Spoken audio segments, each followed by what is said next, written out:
As the world watched with bated breath in 1945, the Axis powers collapsed, and the long nightmare of World War II drew to an end. For most people, liberation meant a fresh start, freedom from years of violence, hardship, and death. But for some, especially the women who had been trapped in the horrific system of sexual slavery, freedom felt more like an uncertain future than the salvation they had longed for. These women were known as German comfort women, and their story is often overshadowed by the better-known experiences of their counterparts in Japan. However, their suffering was no less severe, and their liberation by American soldiers at the war's end was an event marked by shock, confusion, and a painful realization of what it meant to be free. The women forced into the system came from various parts of occupied Europe. The majority were taken from countries like Poland, France, and the Netherlands. The Nazi regime, which had long been known for its brutality and disregard for human rights, set up a system of brothels and forced prostitution to keep its soldiers morally and physically satisfied. These women were promised work in war efforts or even told they would be safe from the ravages of war.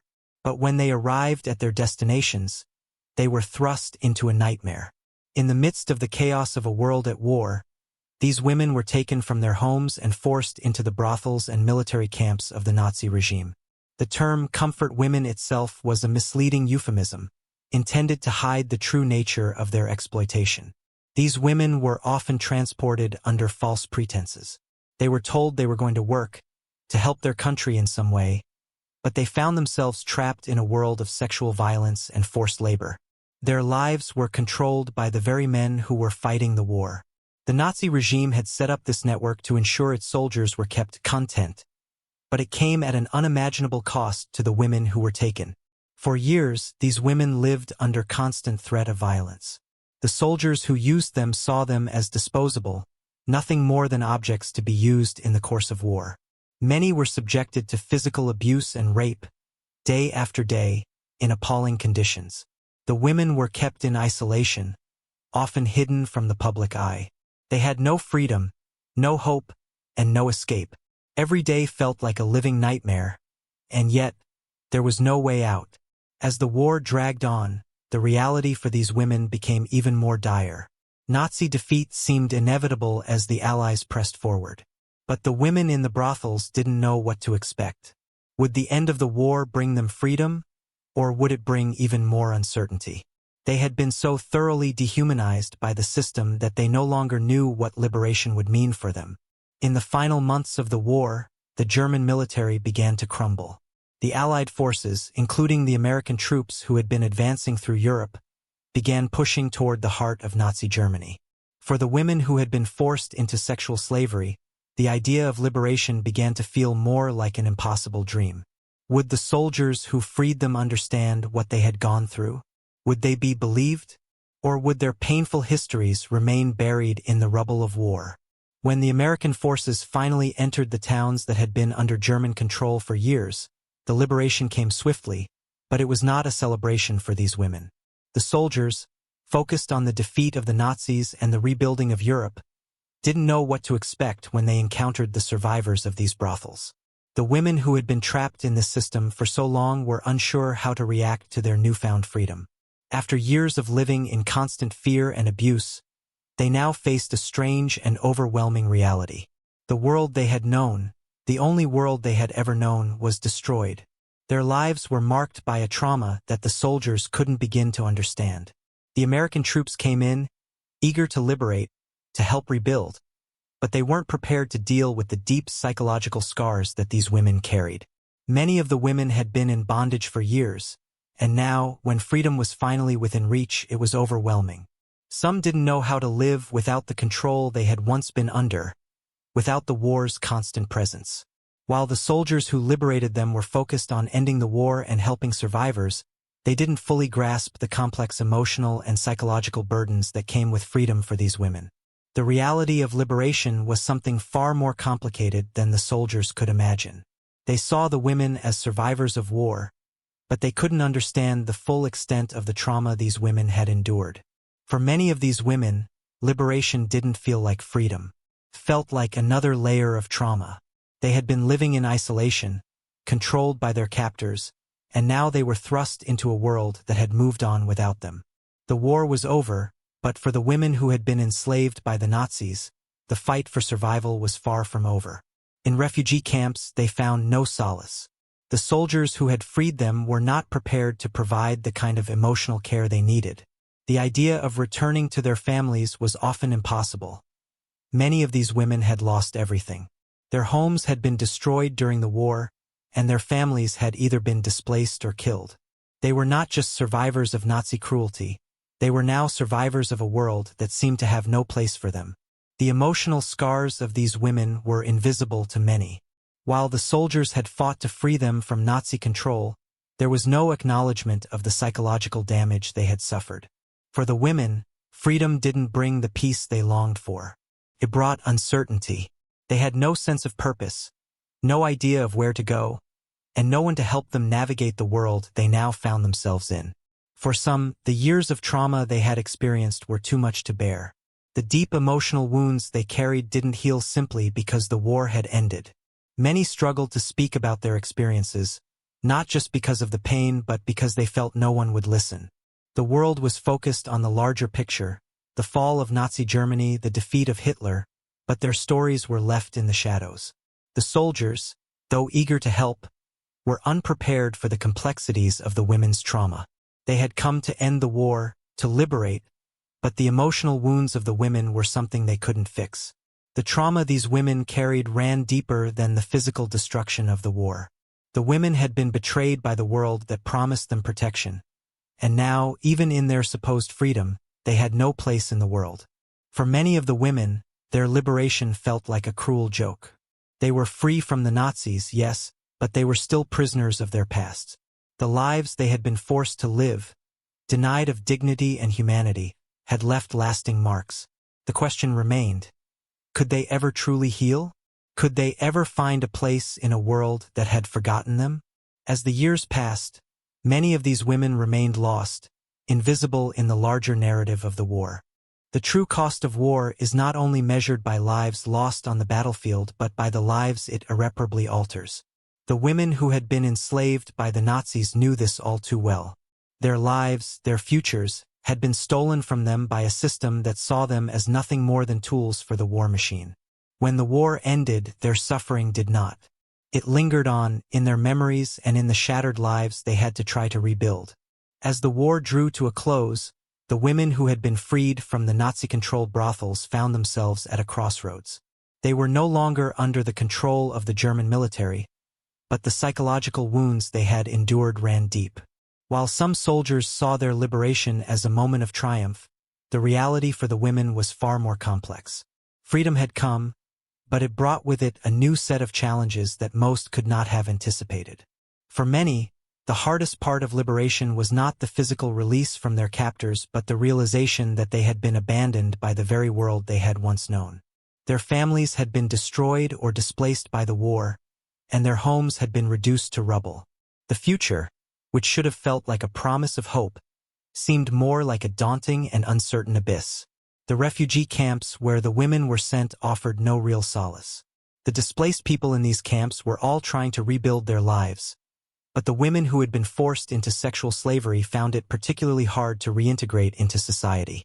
They had lived through years of trauma, and now, in the midst of the chaotic aftermath of war, they had no one to turn to. There were no mental health services or support systems to help them process the violence they had experienced. Many of the women in the camps were also faced with a new kind of stigma. In a world focused on rebuilding, these women were seen as reminders of the brutality of war, of things that had been hidden from public view. The broader society had little understanding of what these women had been through, and many were too ashamed to speak about their experiences. The trauma was not only psychological but also social. These women had been dehumanized by the Nazis, and now, even after their liberation, they were faced with a society that didn't know how to offer them a place. For those who tried to return to their families, the process was far from simple. In many cases, the women were met with rejection. Their families, if they were even still alive, had no idea what they had endured, and the shame that clung to these women was suffocating. How could they explain the horrors they had faced? How could they go back to a life they no longer recognized, to people who had no understanding of the trauma that now shaped every moment of their lives. Even in their own communities, these women faced suspicion and judgment. The stigma they carried was overwhelming, and many could not find the strength to face the people who had once been a part of their lives. They had been treated as objects by the very people who had promised to protect them, and now, after the war, they were left alone to rebuild their identities. But who were they now? Who could they be after everything that had happened? For some, the trauma of their past was so severe that they could not find the courage to speak about their experiences. Silence became their refuge. They lived with the weight of the horrors they had endured, but there was no one who could understand. They were the forgotten victims of a war that had taken everything from them. And even as Europe slowly began to rebuild, they were left behind, their stories untold and their pain ignored. As time went on, some of the women found ways to move forward. They rebuilt their lives in small ways, finding jobs, starting families, and settling into a world that seemed to be moving on without them. But the scars of their past never fully healed. The memories of what they had been forced to endure remained with them, haunting their every step. The process of rebuilding a life after such deep trauma was never straightforward. Some women found peace over time, but for many, it was a long and painful journey. There were no ceremonies to honor their survival, no monuments to their suffering. The world was too busy rebuilding to notice the silent suffering of those who had lived through the darkest parts of the war. Their stories were buried beneath the larger narrative of the war's heroes, the generals, the battles won, and the politics of reconstruction. The comfort women, those who had been enslaved, abused, and discarded, were forgotten in the pages of history, overshadowed by the triumphs of the Allied forces. But for those who remembered, their stories were a reminder of the hidden atrocities of war. The true cost of war is not always measured in lives lost on the battlefield. It's also measured in the lives of those who are left behind, those whose suffering is invisible to the world. For the women who were enslaved by the Nazis, liberation did not mean an end to their suffering. It meant the beginning of a new struggle, one that would take a lifetime to heal. The years following the war saw little acknowledgement of the comfort women. Their experiences were rarely spoken about, and the silence surrounding their suffering only added to their pain. As survivors of the war, they were left to rebuild their lives with little recognition from the world around them. Their liberation from the Nazis had not been followed by a societal embrace or understanding. It had not been the end of their ordeal. It had only marked the beginning of a long, painful process of healing. The women who had survived the horrors of sexual enslavement faced challenges that no one could have anticipated. They were left to navigate a world that had moved on, a world that didn't know how to deal with the trauma they carried. They were free from the control of the Nazis, but their bodies and minds still bore the scars of years of abuse. Their lives after liberation were often marked by isolation, shame, and loneliness. The war had taken everything from them: family, identity, and dignity. They had been treated as disposable, as tools for a military machine that used and discarded them. And even after the war, they found themselves discarded once again, forgotten in the aftermath of history. The liberation of the comfort women was not a simple victory. It was not the joyous occasion that many hoped for. It was, instead, the start of another battle, one that these women would have to fight on their own. The struggle for healing, for recognition, and for a place in a world that had turned its back on them would continue long after the war was over. For many of the comfort women, the years after their liberation were filled with isolation. Although they were physically free from the tyranny of the Nazi military, the emotional chains they carried were harder to break. Freedom, for them, was not a moment of joy. It was a slow and painful process of trying to find their place in a world that had turned its attention elsewhere. As Europe began its long recovery, these women found themselves largely forgotten, their stories pushed aside in favor of the larger narrative of victory and rebuilding. In the refugee camps, where they were initially placed after their release, the women were given food, shelter, and medical care. But none of this could heal the deeper wounds they had suffered. Many of the women had been denied their basic humanity for so long that the concept of freedom was almost foreign to them. They were no longer captives of the Nazis, but they still felt trapped by their memories, their shame, and the stigma that clung to them. For some of the women, the greatest challenge was the feeling of being invisible. Society seemed to move on without them. While the world celebrated the fall of the Nazi regime and the end of the war, the comfort women remained hidden in the shadows. Their suffering had been too private, too intimate, for anyone to truly comprehend.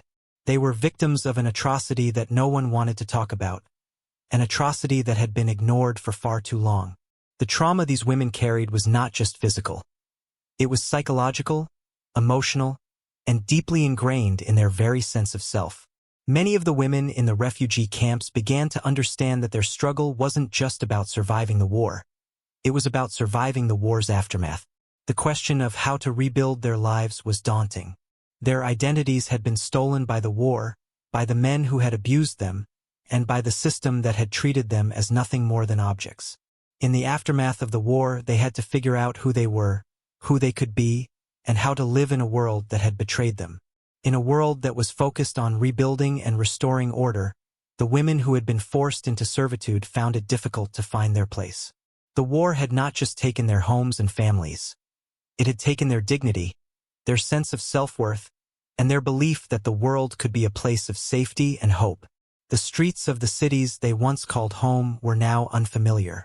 The people around them had moved on, and the world had no place for them in its plans. The shame that many of these women felt was compounded by society's lack of understanding. Those who had survived the sexual enslavement under the Nazis were often left to silently carry their trauma without the support they so desperately needed. For many, the healing process was slow if it came at all. Some women tried to return to their old lives, but it was often impossible. The world they had once known had been destroyed, and even if they managed to find their families, they were met with the cold, hard reality that things could never be the same. Their pasts were too painful, and their families had no way of understanding what they had endured. How could they explain what had happened to them? How could they even begin to talk about it? For some women, the emotional burden was so overwhelming that it was impossible to speak about their experiences at all. Their silence was not just about protecting others from the pain. It was about protecting themselves. The memories of what had been done to them were too much to bear, and so they kept quiet, burying the pain deep inside. They had been forced to endure unimaginable horrors, and now they were forced to endure a society that was not ready to listen. As the years passed, many of the women who had survived the Nazi brothels found ways to rebuild their lives. Some married, started families, and found work. But the scars of their pasts remained. The pain they had suffered was not something that could be easily erased. It was a constant presence in their lives, shaping their decisions and their interactions with the world. For many, the idea of starting over felt impossible. They were survivors, but they were also people who had been irreparably changed by the horrors they had faced. The world around them was beginning to heal, but for the comfort women, the healing process was far slower. Their trauma didn't fit neatly into the narrative of victory and reconstruction. The world was ready to forget the atrocities of war and move forward, but the comfort women had no choice but to live with their memories. They were left behind in the rush to rebuild, their stories ignored and their suffering overlooked. For many of these women, the journey to healing was long and painful. Some never found peace, while others found it in small, quiet moments of everyday life. But for all of them, the journey was defined by the trauma they had endured. They had been enslaved, abused, and cast aside. And even after their liberation, the scars of their past remained. The world might have moved on, but for them the battle was not yet over. As the decades passed, the story of the comfort women remained largely untold. Their experiences were buried under the rubble of war, overshadowed by the larger narratives of victory and defeat. But for those who survived, the fight for recognition and acknowledgement continued. It was not just about seeking justice for what had been done to them, it was about ensuring that their voices were finally heard. The journey to understanding the full scope of the comfort women's suffering has been slow. Only in recent years has the world begun to pay attention to their stories, acknowledging the deep and lasting impact of their trauma. The struggle for recognition is not just about looking back at the past. It's about understanding the long-term effects of wartime sexual violence and ensuring that these women are not forgotten. While the world may never fully understand the horrors these women faced, it's important that we remember their stories. The comfort women are not just victims of war. They are survivors who endured unimaginable suffering and lived to tell the tale. Their voices may have been silenced for far too long, but their story is one that must never be forgotten. As the decades passed, the comfort women's stories remained buried, overshadowed by the broader narratives of war and its aftermath. Their suffering was pushed into the margins of history. While much of the world focused on rebuilding, the women who had been subjected to sexual slavery under the Nazi regime were left behind, their voices silenced by time, shame, and society's unwillingness to confront the darker sides of wartime atrocity. Yet, despite being forgotten for so long, their stories have begun to emerge from the shadows in recent years, as survivors and advocates work to ensure they are finally heard. For the women who survived, the battle for recognition was never truly over. As they grew older, many found the courage to speak about the horrors they had faced. Some began to share their stories publicly, though often in the face of immense resistance and disbelief. There were those who still sought to deny or downplay the extent of the abuse. In some cases, the women were dismissed or ignored, while others were simply met with indifference. But the survivors persisted, fighting to have their stories acknowledged and to ensure that their suffering was not erased by history. These survivors, in their quest for justice and recognition, faced incredible obstacles. They had been left alone to rebuild their lives after liberation, without the support they so desperately needed. The world had not been prepared to understand the psychological trauma they carried. The scars of their experiences, invisible to most, were deep and far-reaching. While many of them had managed to rebuild their lives in small ways, forming new families or finding work, the wounds they carried were not so easily healed. In the 1990s and early 2000s, their voices began to reach a wider audience. Advocacy groups, survivors, and historians worked to bring attention to the comfort women's plight, pushing for formal recognition of the atrocities they had endured. In Japan, where many of these women had been taken, the issue of wartime sexual slavery was raised more publicly. The Japanese government was pressured to issue apologies and provide compensation to the survivors. For many, these efforts were seen as an important step in acknowledging the wrongs that had been done. However, the fight for full justice was far from over. The struggle for recognition continued in both Germany and Japan, where survivors and activists fought for official reparations, public apologies, and memorials to ensure that the suffering of the comfort women would not be forgotten. There were long and difficult battles in courtrooms and public forums, but despite the resistance, the survivors' voices began to slowly make their way into the mainstream consciousness. In Germany, a similar effort emerged to acknowledge the country's role in the system of sexual slavery. Yet, while there was some recognition, the effort was often less visible than in Japan. Many of the comfort women had been forced to serve German soldiers in brothels and military camps, but their stories were often overshadowed by the much larger and more prominent narrative of the war itself. However, as historians and survivors continued to speak out, the importance of recognizing the full scale of Nazi war crimes began to take hold. By the time the survivors were elderly, some had been able to attend memorial services and commemorate the painful past they had lived through. For these women, the idea of memorials was bittersweet. They had been robbed of their youth, their dignity, and their futures. Memorials did not bring back what they had lost, but they symbolized something much deeper, an acknowledgement of their suffering, their resilience, and their humanity. Some survivors were finally able to receive the reparations they had long been denied. Although the amount of financial compensation was far from enough to repay the suffering they had endured, it represented a hard-won victory in their quest for recognition. For these women, the act of receiving a formal apology or a symbolic gesture of compensation was a moment of validation, a moment where they could feel seen, heard, and, in some small way, understood. The survivors who lived to see this recognition had fought tirelessly for the acknowledgement of their pain. They had lived through years of silence and shame, and now, at the end of their lives, they were finally able to see their suffering recognized by the world. Their legacy would be one of survival, resilience, and the unwavering determination to make sure their voices were never silenced again. The story of the Comfort Women is one of profound tragedy, but also one of incredible strength. It is a story of women who were torn from their homes, violated, and abandoned by a world at war. But it is also a story of survival, of women who endured the unimaginable and fought, against all odds, for recognition, justice, and a place in history. Today, the Comfort Women are finally being remembered, not as victims of war, but as survivors who have made an indelible mark on the world's understanding of wartime sexual violence. Their struggle for recognition has opened up conversations about the importance of acknowledging the full scope of wartime atrocities and ensuring that the voices of the survivors are heard, no matter how long it takes. For the women who were enslaved by the Nazis, their stories may have been silenced for decades, but they are no longer forgotten. The Comfort Women are not just part of history. They are a reminder of the resilience of the human spirit and the importance of speaking out against injustice, no matter how long it takes.